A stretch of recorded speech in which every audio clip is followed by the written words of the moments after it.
Hello there, collectors, and welcome to another one of my unboxing haul videos. Please, if you wouldn't mind, pretty please smash that like button and subscribe to the channel and leave a comment. It really does help with the growth of the channel. Oh, wait, that ain't it. That's not my intro. Hold on. Hello, Legion of Collectors.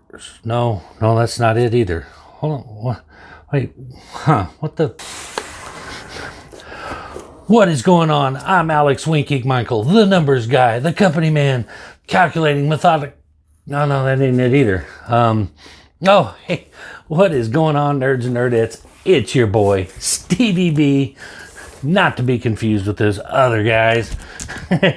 And welcome to today's haul video. Yes, I know. It's late. It's not my fault. Here's the problem. When you order books online and you got and your LCS is, all the way across on the other side of the continent, you're at the mercy of the USPS. And my books decided that they wanted to camp out in freaking Kansas City for 8 days before they shipped to me. So therefore, we're a little late. But so now I got a bunch of shit to show you. And man, I'm gonna tell you, it has been a week, man. Fighting with the UPS or the post office, man. Just fighting with them. Where is my shit? I'll tell you what, you're throwing me off. Really throwing off the schedule, man. But we're here. It is a Friday, and you're actually getting this the day that I'm recording, so it's not recorded 3 weeks in advance, which is cool because I get to talk about current stuff. We can talk about some current stuff on here. But anyway, let's just get to some books right away because there's a lot of them, and we'll jabber and talk. Ooh, gotta get my. Hold on now. See. Messing around, joking around with other people's intros, and I gotta get my shit lined up. Just get that, gotta get those major keys in frame there. There we go. Anyway, first up, the Midtown stuff. You know it. You picked it up too. We all picked it up. It's the same shit everybody's got, but maybe you didn't. So who knows? Maybe you didn't know about it when you picked it up. Like this one. Fantastic Four, Reckoning War, Alpha, #1. And this is the first appearance of the team of the Prosilicans. You're going, Stevie B, what the hell is a Prosilican? I have no earthly freaking idea, but they make their first appearance in this book. So if you didn't get one, by God, you're missing out, because Prosilicans, $1 million book. This thing's going to blow up. Get that thing CGC graded, and this $1.50 book is worth $25. Easy. Y'all are missing the boat. That thing pressed too. Make sure you sink $60 into that thing. All right. Enough with the jokes on picking. I don't usually pick up Fantastic Four, and honestly, I'm not sure why I picked that one up. I just. You ever get in those moods where you just, go ahead. That's what's kind of the mood I was in. Next up, we've got this one. Now, this one I was excited to get. These are cool. But Daredevil, the Woman Without Fear. Elektra, taking up the role as the Daredevil. So these have been really cool. I'm digging this. I always try to get on. I was trying to find a jumping on point on books that I really like, like Daredevil. I really like Daredevil as a character. But it's kind of like, remember when you was a kid and you went to the playground, they had that merry-go-round that they were spinning, and you wanted on it, and you followed it till you found an empty spot, and then you jumped on. That's what comics are like for me. It's like, okay, I need on that Daredevil, I want on that Daredevil, where can I jump on? Right there, boom, jump on. So that's where I jumped on, was Woman Without Fear. I know y'all are thinking, really? That's where you decided to jump on board. Whew. But hey, it's been pretty good.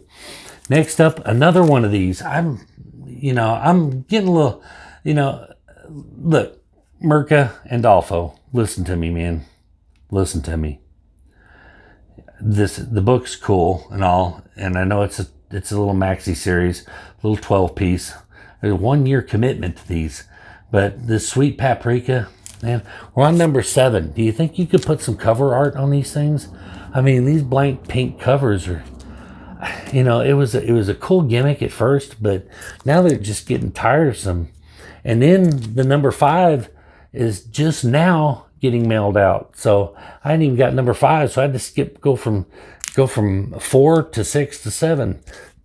But the pink blank variants, man, I mean, come on, Mirka, Image, put some artwork on there. We all desire some artwork. But anyway, number 7 of the 12-piece. Justice League Incarnate. I've been picking these up. I want to read this whole story. I haven't yet. But it sounded intriguing, so I picked one up. And pretty cool cover. Who does that cover? It's like Fornes? I don't know. But Jorge Fornes does that cover. Pretty cool. And this one I was kind of excited for. This is Todd McFarlane, another Todd McFarlane homage. I mean, granted, you know, I mean, I'll go on record as saying, where are we at here? I redid my back wall. Did y'all notice that? Now in the next video, you see the next mystery box video, it'll be the old way, but I kind of rearranged some stuff on there. I'm not done with it. I'm going to do some rearranging. First of all, the slabs. There's only going to be 3 slabs in my collection, I think. These 2 here and this one here that's Super Sons. I know. Y'all are going, really? Let go of the Super Sons, Stevie. They're not going anywhere. I know. I surrender. White flag. But anyway, I took this one down for the time being. It will go back up. There's a lot of books that got taken down that will go back up. I just need to redo this whole thing. But anyway, it was my Spider-Man number 1, and this is the homage cover for Savage Spider-Man number 1. Remember, I think it was a couple hauls ago, I told you I was specking on the first appearance of the Spider-Man doppelganger, and I said there's a really close resemblance to these two. I mean, check it out for yourself. Doppelganger, Savage Spider-Man. I don't know if there's a connection there or not, but it's one of those things where I'm like, you know what? I don't care. I really wanted the first appearance of the doppelganger. I think he's a cool character anyway. So if I shoot and miss, no big deal. It's a PC book either way. Anyway, so I'm looking forward to reading some of that.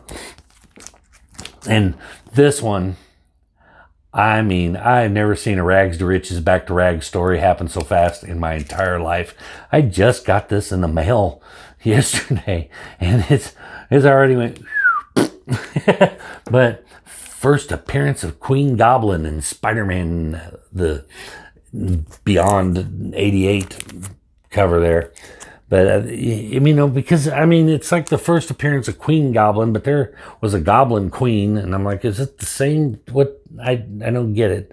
But, this one's already starting to show signs of tanking anyway. But who knows? You never can tell. Next up, I was excited when I saw this come out, because I'm not an X-Men fan by any stretch of the imagination, even though I do get a buttload of X-Men comics in my collection. I'm like Rude Planet, says he hates I can't stand mutant bullshit, but he's got a long box full of X-Men books. I'm the same way. I'm not an X-Men fan, but for some reason I got a bunch of X-Men books. But this character I am a fan of, and I'm definitely a fan of this Ryan Brown cover. But this Sabretooth. So I was happy to see another mini-series with Sabretooth. This is an untapped resource too. I wished I could afford to get the first appearance of Sabretooth.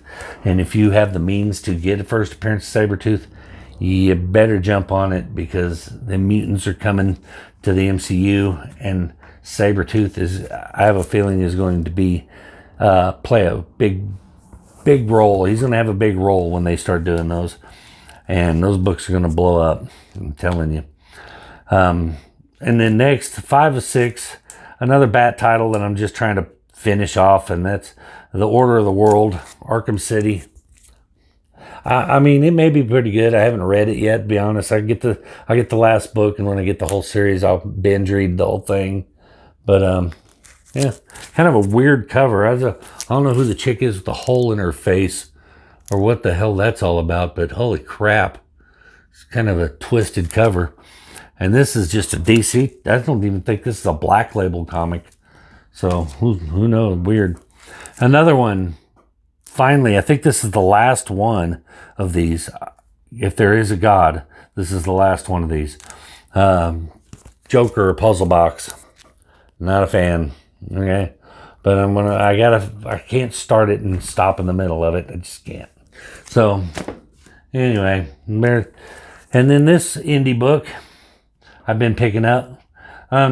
People are really loving this. I haven't started it yet. I haven't, honestly. I haven't read it yet. But people are talking about it. But it's Chicken Devil. So I figured I'd collect it. I'm pretty sure it's a mini. But I'll pick up the series on this and then read it. But interesting. It's one of those books that I thought, okay, that looks so stupid that it's just going to blow up. Speaking of so stupid that it's probably going to blow up, Monkey Prince, number 1. I actually got the first appearance of Monkey Prince, so I thought I'd get the number 1. I don't know. I have no excuse for it. I can't explain myself. I'm ashamed of myself. I bought Monkey Prince, and I have no idea why. I mean, it's a cool art germ cover, but do I think Monkey Prince is going to blow up? Do I think he could be in the next Justice League movie? Well, you know what? It's a possibility. DC, man. But anyway, I picked it up. And let's see, what do I got in here?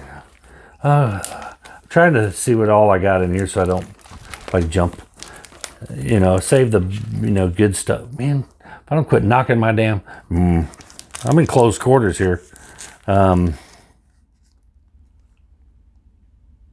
Okay, actually, speaking of Monkey Prince, I do believe, if I'm not mistaken, I believe this was the first appearance of Monkey Prince. DC Festival of Heroes. Pretty sure. That Batgirl cover. Who did that? Who is that? It's not Art Germ, is it? Yeah, I believe that's Art Germ cover too, as well. But so I got the first appearance. Again, now I've never been the one. I'm always telling people, and sometimes I come across hypocritical because I say one thing and then, but you gotta take what I say, literally, and not generally speaking. But I'm always saying, don't let other people influence your collecting. Collect what you like and collect what you want to collect. Don't listen to the comic toms and the people that people are referred to as influencers, and then bitch when they're wrong about something. It's like, if you took a shot on something based on their information or their spec and it misses, and oh well, you took a shot. But my friends, on the other hand, I treat a little differently. When my friends say, hey man, this is a really cool book, you should get one, or hey man, this book I think's got potential, we do that amongst each other, and it's kind of fun, and speculating is part of the fun for me. I love to speculate. I'm not going to lie. I don't speculate for profit. I speculate for fun. It's like, because nothing's funner than picking up a book. I mean, there was nothing funnier than when I picked up the first appearance of Madam Web for like $20, and then like the 3 days later they announced the Madam Web movie. I mean, I knew there was talk about it coming out, but they announced it, and then that book went and I was like, wow, I got in on that one just in time. But no, I'm not taking credit for that. Everybody was aware of Madam Web and blah blah blah. I just got in right before the bomb went off, I know there's a lot of people out there that get a little butt hurt when they, oh, I'm the one that told everybody that this was the first Miles Morales as Spider-Man and all that, and they didn't give me any credit. And I'm like people that read that book didn't know what the first appearance of Miles Morales was until you told them that, so I'm not trying to be that guy. But anyway, to make a long story long, Comic Vantage, Lewis over at Comic Vantage was telling me about this book, and he says, man, here it is still for cover price, and he says it's already starting to blow up and very low print run. So, and I'll be honest with you, I don't know that this is anything that I would probably read or even be interested in. It's more of a, hey, well, if it's blowing up, maybe I can, turn around and sell it and use the money to buy something that's more interesting to me. But it's a Duel #1 from Bliss on Tap Publishings. And so I took his advice, because Lewis at Comic Vantage, when it comes to stuff like that, he's pretty knowledgeable, and he's good. He's a good person to listen to. He ain't always right. Nobody's always right, but he hits more than he misses, I'd say. So I picked up a couple of them. Now on to the company man, the numbers guy, the calculating, methodical, intentional master of whatnot, and the uneducated on what a foil is and what chromium is. I'm working on him. Drives me nuts when he calls foil covers chromium. I'm like, oh, stop. Anyway, I was on his auction, and he had a couple books that, one of them that I was really, really interested in. He paired up with a book that I had absolutely no interest in.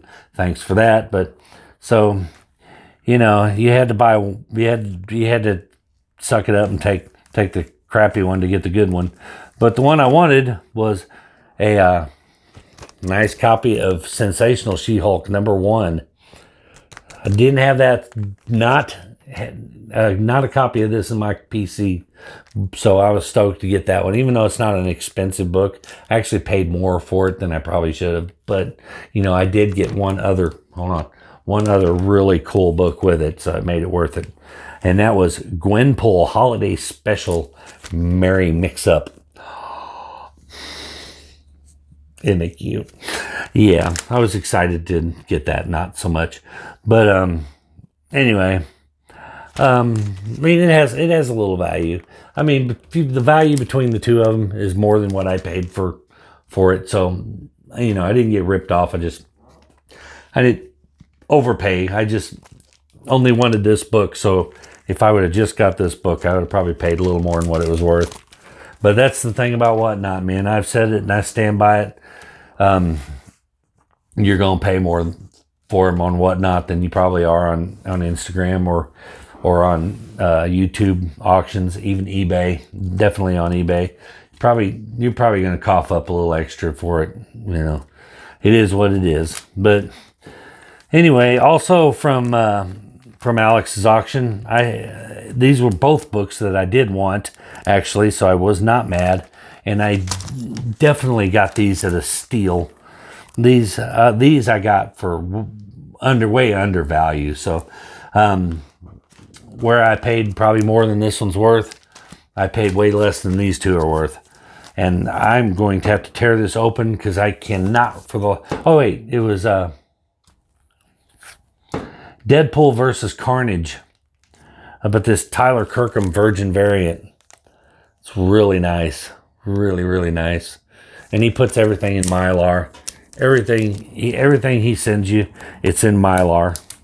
Except for maybe a bonus throw in. Like he's not gonna waste a Mylar bag on a dollar. Wait a minute. Well, I stand corrected. Maybe he will waste a Mylar bag on a dollar bin book. I don't know. But anyway, but I got that one, and this came with it. Weapon H, #1.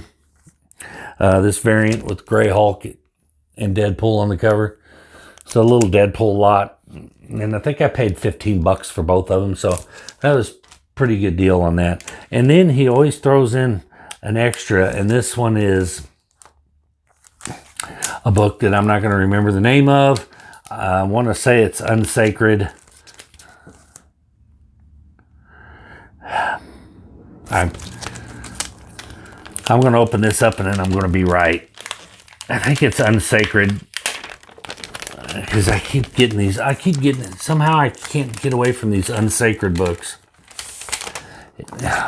And you have to take them all the way out because it's never on the... Yeah, it's Unsacred Volume 2, Number 2. So I have Unsacred Volume 1, Number 1, thanks to Comic Vantage. So now I got Number 2. So it seems to be... I seem to be putting together a run of Unsacred books without even trying. But he threw that in as a bonus. So that was pretty awesome. I'm happy to hear that, or to see that. It makes you feel like you may have paid a little more than you would have on eBay for the books, but with him throwing in the extra, I mean, this is not a cheap book. This is not a dollar bin book. This is a $10 book or so. He throws little things like that in to kind of cushions the blow, so you don't feel like you went in there and overpaid, because you get, I think all in all, I give him crap about it all the time, because he is an avid, he is all about waving the company flag for whatnot. And I give him crap about, if you want to go in there and pay 5 times what a book is worth, and I've said it before, and I stand by it, the whatnot benefits the sellers way more than it does the buyers, because generally speaking, you're going to pay more for a book than you would if you went to eBay and buy it.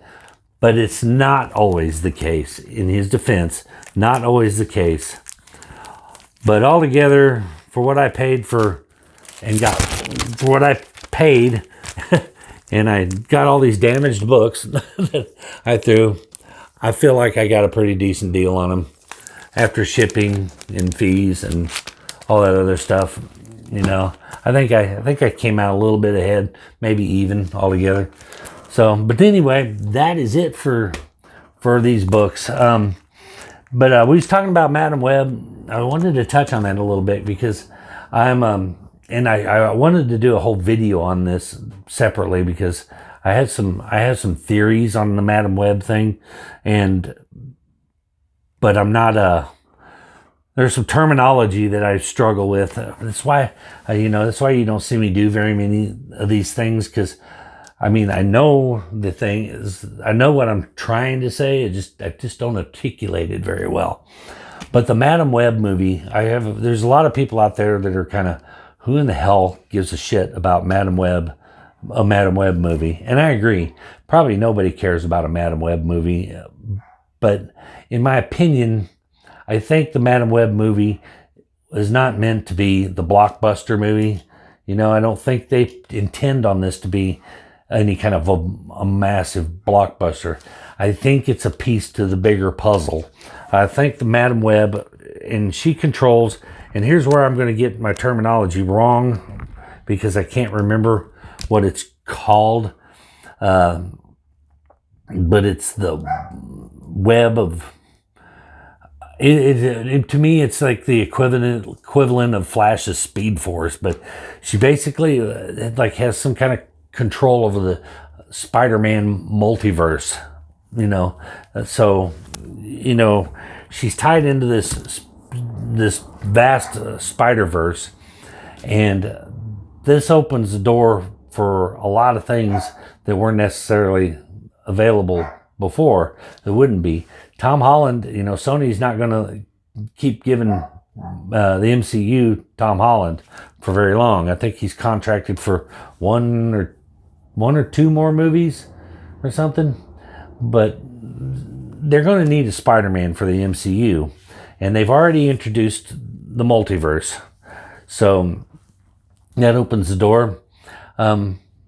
Maybe, I understand Sony owns the rights to Spider-Man, owns the rights to any version of Spider-Man, but they may be willing to part with one in a more permanent basis for the MCU to use.